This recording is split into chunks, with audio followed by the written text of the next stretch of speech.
I was raised in a family that was proud to be open-minded, to be very tolerant. I remember that we were taught already as small children to not use discriminatory languages. I also remember that we even spoke about homosexual men.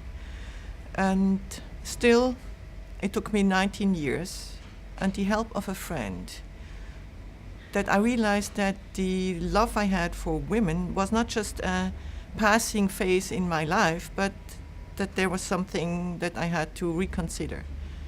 When I was a child, I thought I will get married, I will have kids, I will keep the household for a male husband. So even though I was raised in a tolerant environment, it's still very important to have role models. I think I didn't know lesbians, or I wasn't aware that the women that I knew were lesbians.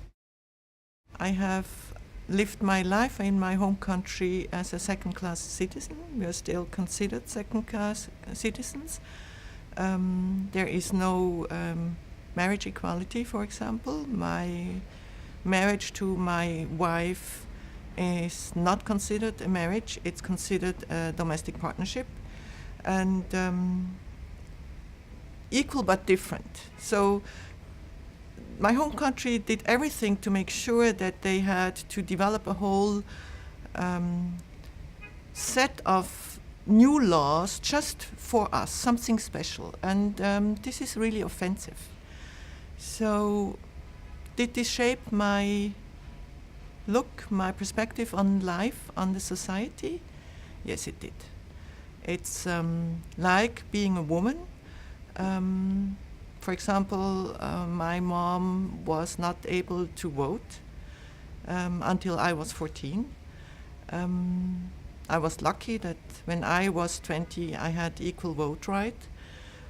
So it shapes the way we look at the world, it shapes the way that we experience the world, and probably it also shaped my commitment to human rights. Today I'm really very pleased that the efforts of UN Globe have succeeded in having the Secretary General issue a new Secretary General bulletin endorsing all official marriages, partnerships that are officiated by a governmental authority. And this will have, hopefully, an impact on individual lives of colleagues who come from a country that are private of these equal rights, and so have an impact on the individual lives of my colleagues.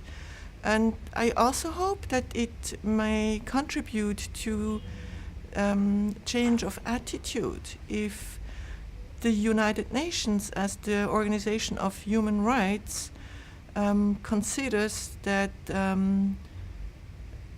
marriages between gay and lesbians is equal to any kind of marriage, it might have an impact, hopefully. Become an advocate for human rights. You don't have to be gay or straight, gay or lesbian or transgender or intersex or whoever. You can be a so-called straight family dad, but a champion for human rights. So use the International Day of Human Rights, 10th of December. Draft a message for your resident coordinator, for your office director, to be sent out to your staff members to just raise awareness that we still have issues around the globe and within the UN. Celebrate Human Rights Day. Celebrate the International Day against homophobia, transphobia and biphobia. Create a group of friends and colleagues of LGBTI colleagues. Do whatever you feel comfortable. And I think if you become an advocate and a champion for human rights, people will come forward and trust you. You can also use the anti-stigma campaign material. This is a stigma-free office. And I'm free of stigma, so everybody can come and talk to me. if with your actions, if with your statements as a UN staff member, you make obvious that you are inclusive, and I think then I might even in a situation where being gay or lesbian is still a death sentence, I might dare to come forward and ask you whether you want to be a closer colleague, or I can maybe come forward and share with you that I have an issue. I was reluctant to participate in this video. Two reasons. First, the reason is, can I really believe the UN system that each and every manager who will make hiring decisions is free of bias, discrimination? So I needed, again, the help of a friend who said, come on, let's try and do it. The second thing that I would like to add is, why is diversity so important? Diversity can be a strength. Diversity has something to do with the way you live your life.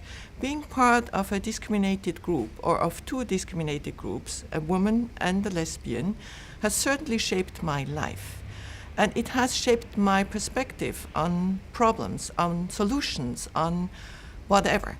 So being more inclusive when it comes to finding solutions for problems that we encounter is really important. So it's not only to make lives of discriminated people easier, but it's also, I think, for the benefit of the whole world that we are more inclusive when it comes to finding solutions for our problems.